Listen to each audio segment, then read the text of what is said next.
They say you never truly know someone until they show you who they really are. And my little brother Dylan showed me exactly who he was on a Tuesday afternoon in March, when I stumbled across wedding photos on Instagram that I was never supposed to see. My name is Kayla Brooks. I'm 38 years old, and I live in Kansas City.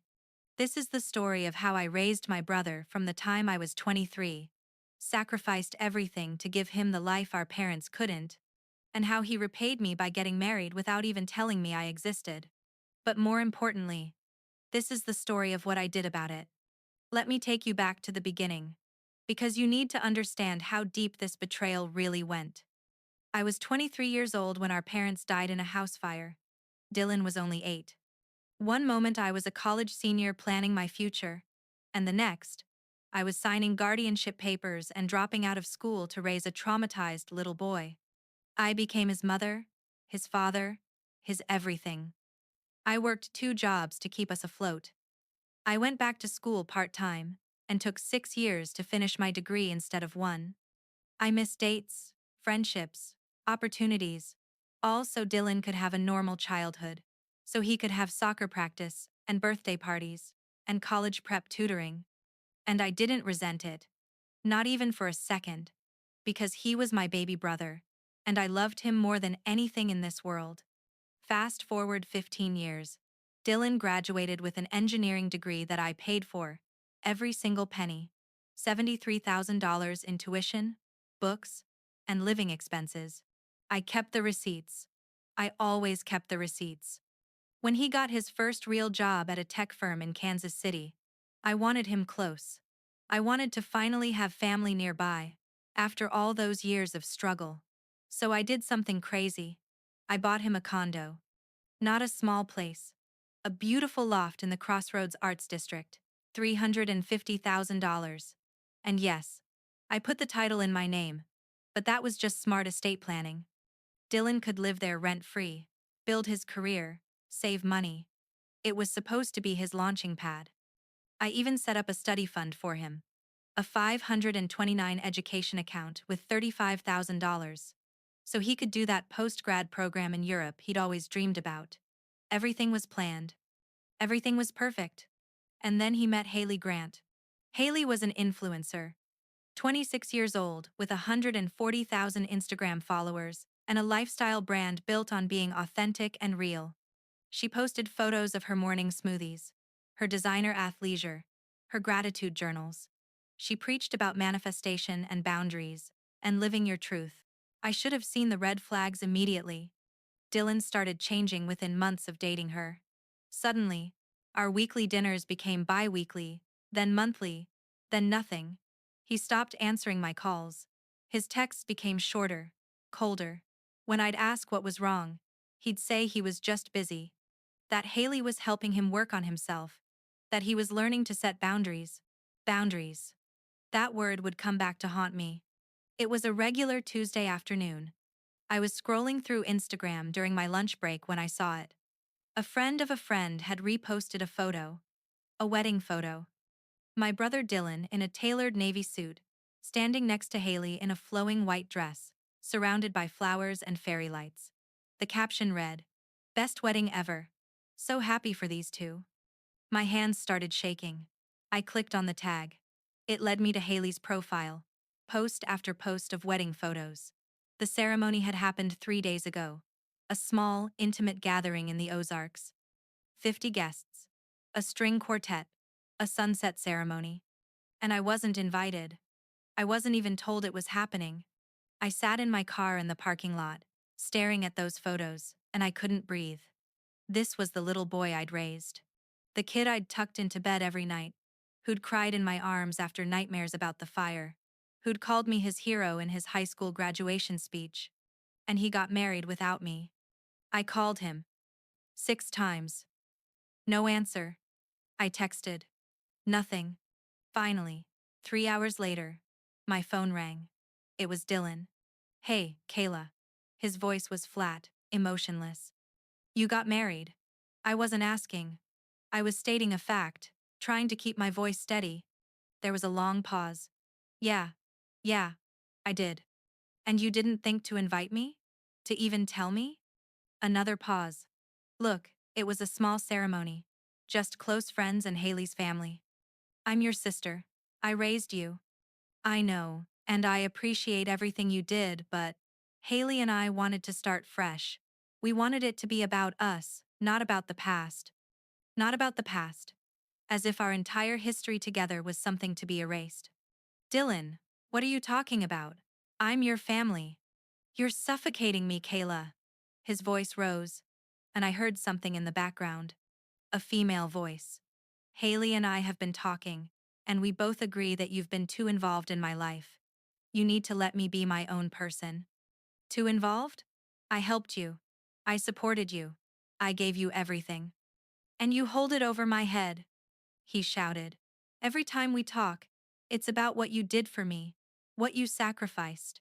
I didn't ask you to raise me. I didn't ask for any of it.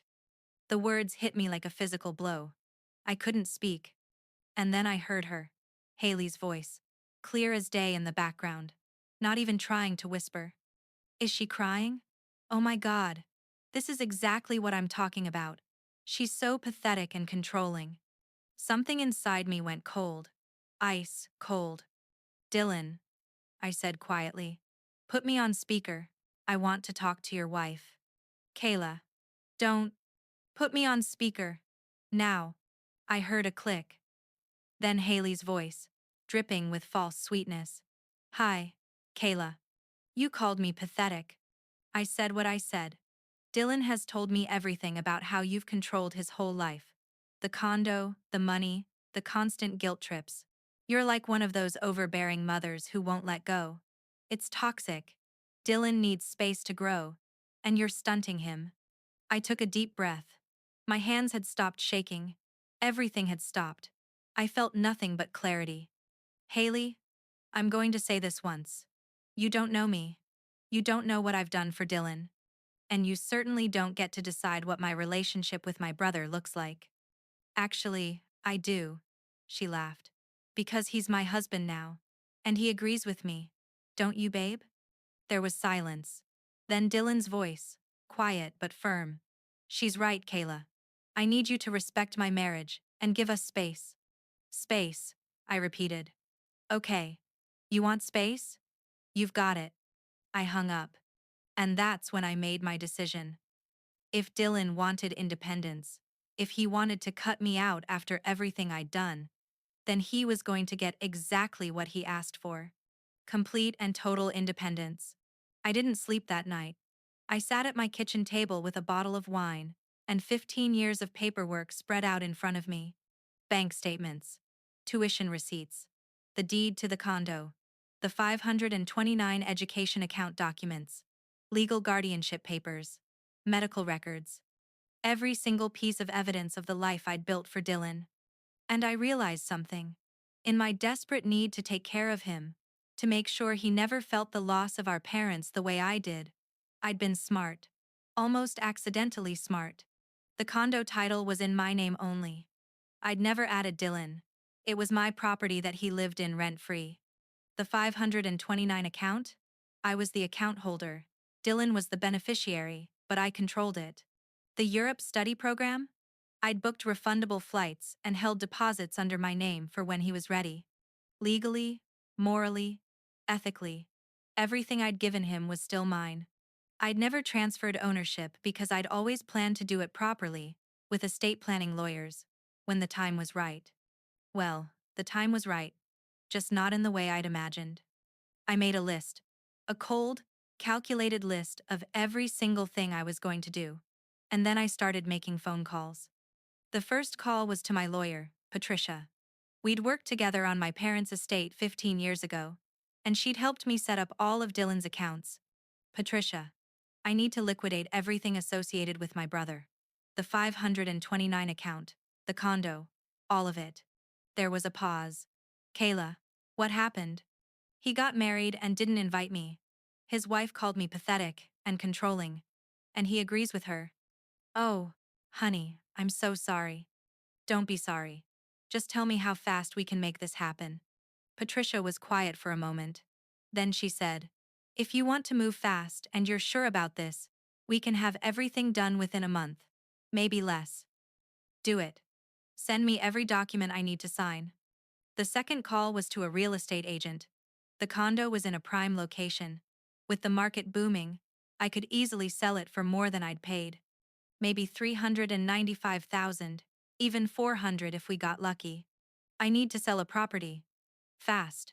How soon can we list it? The agent did a quick comp analysis. With photos and staging, we could list in a week. In this market, in the crossroads, it'll go fast. Perfect. Send me the listing agreement. The third call was to the airline. The Europe flights I'd booked for Dylan's study program were fully refundable. $3,200 came back to my account within 24 hours. Then I called the program coordinator for the European Engineering Study Program. Dylan hadn't officially enrolled yet, but I'd put down a $5,000 deposit to hold his spot. I need to withdraw the applicant and get my deposit back. May I ask why? Change of plans. Family circumstances. The deposit came back within 3 days. And then, the biggest move. The 529 education account. $35,000, sitting in an account for Dylan's graduate school dreams. Here's something most people don't know about 529 accounts. If the beneficiary doesn't use it for education, you can change the beneficiary to someone else in the family, or you can withdraw it yourself. You'll pay taxes and a penalty on the earnings. But the contributions? Those are yours. I called the investment firm. I want to liquidate the 529 account, change the beneficiary to myself and withdraw everything. Are you sure? There will be tax implications. I'm sure. Process it. Within 2 weeks, the money was in my personal account. After taxes and penalties, I kept about $29,000, worth every penny. But the condo was the masterpiece. The real estate agent listed it, and within 4 days, we had 3 offers. I accepted the highest one, $395,000. Cash offer. 30-day close. I didn't tell Dylan about any of it. Not yet. Let him live in his newlywed bliss for a few more weeks. Let him think he'd won. That he'd successfully set his boundaries and cut off his controlling sister. During those 30 days, I watched Hailey's Instagram like a hawk. She posted constantly. Photos of her and Dylan at brunches, on hikes, at trendy restaurants. Always with captions about authenticity, growth, and choosing your own family. One post in particular made me screenshot it immediately. It was a photo of them in the condo, Dylan's arm around her, with a caption that read, "So grateful for our amazing home and the life we're building together." When you surround yourself with the right people and set boundaries with toxic ones, everything falls into place. Living our best life. Our amazing home. The audacity. I commented publicly. Just 4 words. Enjoy it while it lasts. She blocked me immediately. Good. She'd figure out what I meant soon enough. The condo sale closed on a Friday. $395,000 hit my account. After paying off the remaining mortgage and closing costs, I cleared about $220,000 in profit. The same day, I sent Dylan a text. Just one text. Professional. Clean. Dylan. The condo you've been living in has been sold. The new owners take possession in 30 days. You'll need to vacate by May 15th. All legal documents have been sent to your email. The 529 education account has been dissolved. The Europe program deposit has been withdrawn. I wish you and Hailey all the best in your independent life together. I hit send. And then I blocked both of them on everything. Phone, email, social media, every single platform. I didn't want his apologies. I didn't want his explanations. I wanted him to feel exactly what I'd felt. Abandoned, erased, disposable. Within an hour, my phone started ringing from unknown numbers. I didn't answer. Voicemails piled up. I deleted them without listening. An email came from an address I didn't recognize. Dylan must have created a new one. The subject line read, "Kayla, please, we need to talk." I marked it as spam. My lawyer called. "Kayla, I'm getting calls from a Dylan Brooks claiming you've illegally evicted him and stolen his money. I told him everything was legal and in your name. but he's threatening to sue. Let him try, I said calmly. Send him copies of every document showing I'm the legal owner of everything. He's never paid rent, never been on a lease, never had his name on anything. He's been living in my property as a guest. He's not going to take this well. Good. Patricia hesitated. Are you sure about this? I know he hurt you, but this is scorched earth, Kayla. He wanted independence. I'm giving it to him. Real independence. No safety net. No big sister bailing him out. Just him and his wife, and their authentic life. Okay, Patricia said quietly. I'm behind you. Whatever you need. What I needed was for Dylan to understand that actions have consequences, that you don't get to burn someone who loved you and still keep all the gifts they gave you. That family isn't just blood. It's sacrifice. It's showing up. It's gratitude. And he'd shown me he had none of those things. The fallout happened faster than I ever could have imagined. 30 days after my text, Dylan and Hailey had to move out of the condo. I heard through a mutual acquaintance that they'd tried to fight the eviction, but there was nothing to fight. I owned the property. Dylan had no legal claim to it. None. They moved into a small 2-bedroom apartment across town, $1,500 a month. After living rent-free for 2 years, that was a shock to their budget. But that was just the beginning. Remember how I mentioned that Hailey was an influencer? Well, her entire brand was built on a very specific aesthetic. The loft condo, with its exposed brick and floor-to-ceiling windows. That was her backdrop for everything. Her morning routine videos, her get-ready-with-me content, her lifestyle posts. Without that space, her content quality tanked. The new apartment had bad lighting, cramped rooms, and walls so thin you could hear the neighbors. Suddenly, her perfectly curated life didn't look so perfect anymore. Her engagement started dropping. Brands started pulling out of partnership deals. When you're an influencer, your aesthetic is your currency. And Hailey had just lost hers. I watched it happen in real time through a burner Instagram account. It was fascinating. Like watching a house of cards collapse in slow motion. But it got worse. So much worse. Without the condo, without the Europe program, without any of the financial cushion I'd provided, Dylan and Hailey were suddenly living on his salary alone. And Dylan's salary, while decent for a young engineer, was not influencer lifestyle money. The credit cards came out. I'd later learn they'd racked up $18,000 in debt within 3 months, trying to maintain the appearance of their previous lifestyle. Hailey kept posting, but the desperation was obvious. Constant sponsored posts for sketchy products, discount codes for things she clearly didn't use. Her followers started calling her out in the comments. This isn't authentic anymore. What happened to you? Selling out much? Her follower count started dropping. 1,000 followers here, 2,000 there. The algorithm stopped favoring her content. She went from 100,000 views per post to barely 10,000.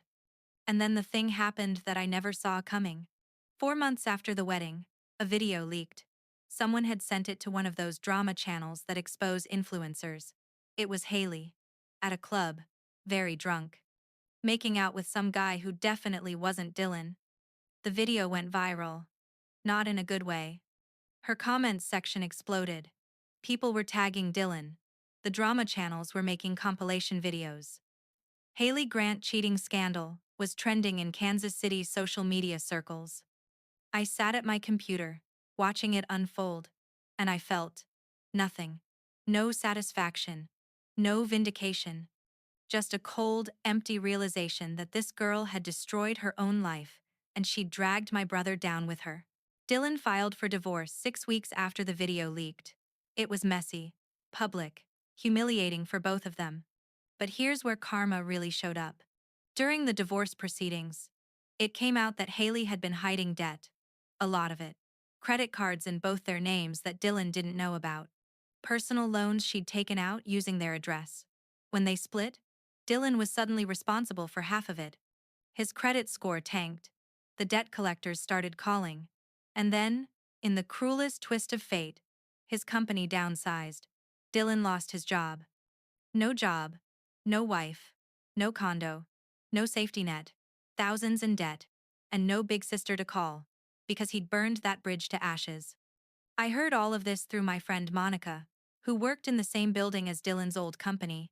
She'd run into him at a coffee shop, and he'd looked, in her words, like he'd aged 10 years. He'd asked about me, asked if Monica knew how I was doing, if I was still in Kansas City, if I ever talked about him. Monica told him the truth. She doesn't talk about you at all. It's like you never existed. That hurt him. I know it did. And part of me, a small part, felt bad about that. But the bigger part of me remembered his voice on that phone call. I didn't ask you to raise me. I didn't ask for any of it. So, no, I didn't feel that bad. 6 months after the divorce was finalized, Monica called me. Kayla, I need to tell you something. Dylan came by my office today. He looks bad. Really bad. He asked if I could give you a message. My stomach tightened. What message? He wants to talk to you.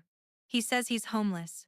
He's been sleeping on friends' couches, but he's running out of options. He asked if you'd let him stay with you. Just for a few weeks until he gets back on his feet. I laughed. Actually laughed. Not because it was funny, but because the audacity was stunning. He wants to stay with me? He's desperate, Kayla. I've never seen someone look so defeated. Did he apologize? Did he say he was sorry for anything? Monica was quiet. He said he made mistakes, that he wishes he could go back and do things differently. That's not an apology. That's regret about consequences. I know. I told him I'd pass along the message, but I'd understand if you said no. I took a deep breath. Monica, thank you for telling me, but the answer is no. Dylan made his choice. He chose Hailey. He chose to cut me out. He chose to demean everything I did for him. Those were his choices. Now he has to live with them. What should I tell him if he asks again? Tell him I said no. Just no. No explanation. No justification. Just no. Monica sighed. Okay. I'll tell him. But Dylan didn't stop. Over the next few weeks, I got messages from other people. Old family friends, distant cousins, even our childhood neighbor from before the fire.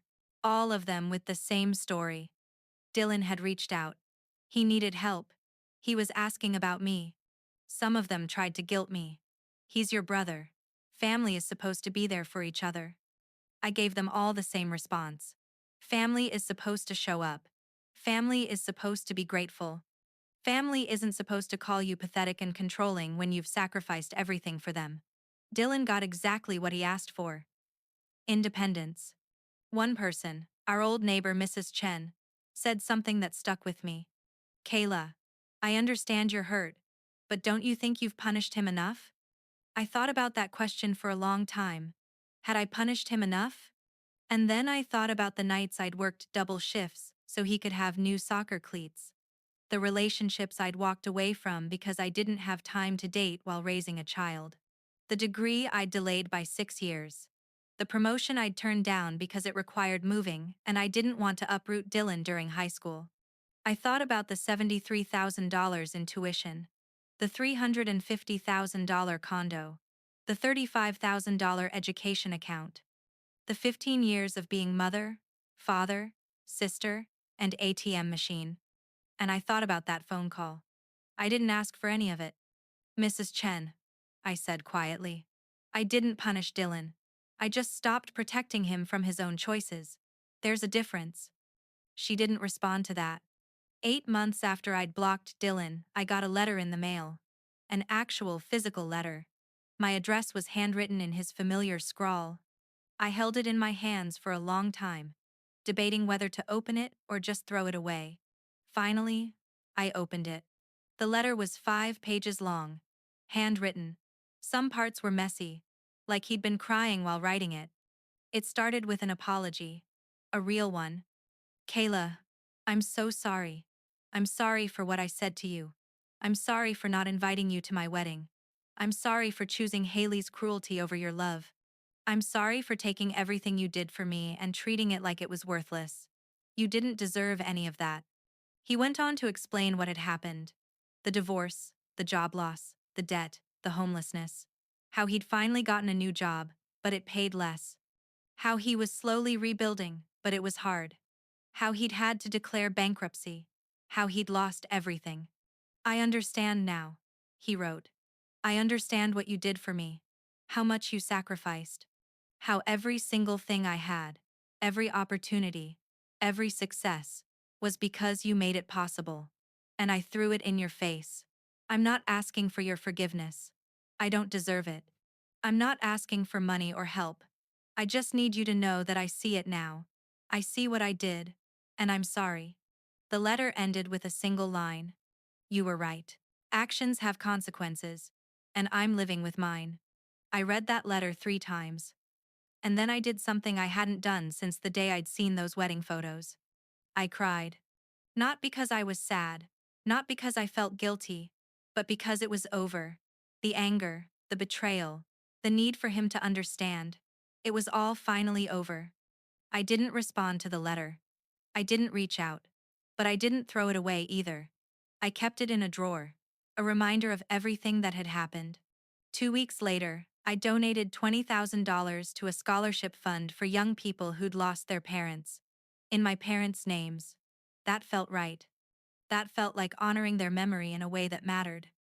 The remaining money from the condo sale went into investments. My retirement. My future. The future I'd delayed for 15 years to raise someone else's child. Did I ever speak to Dylan again?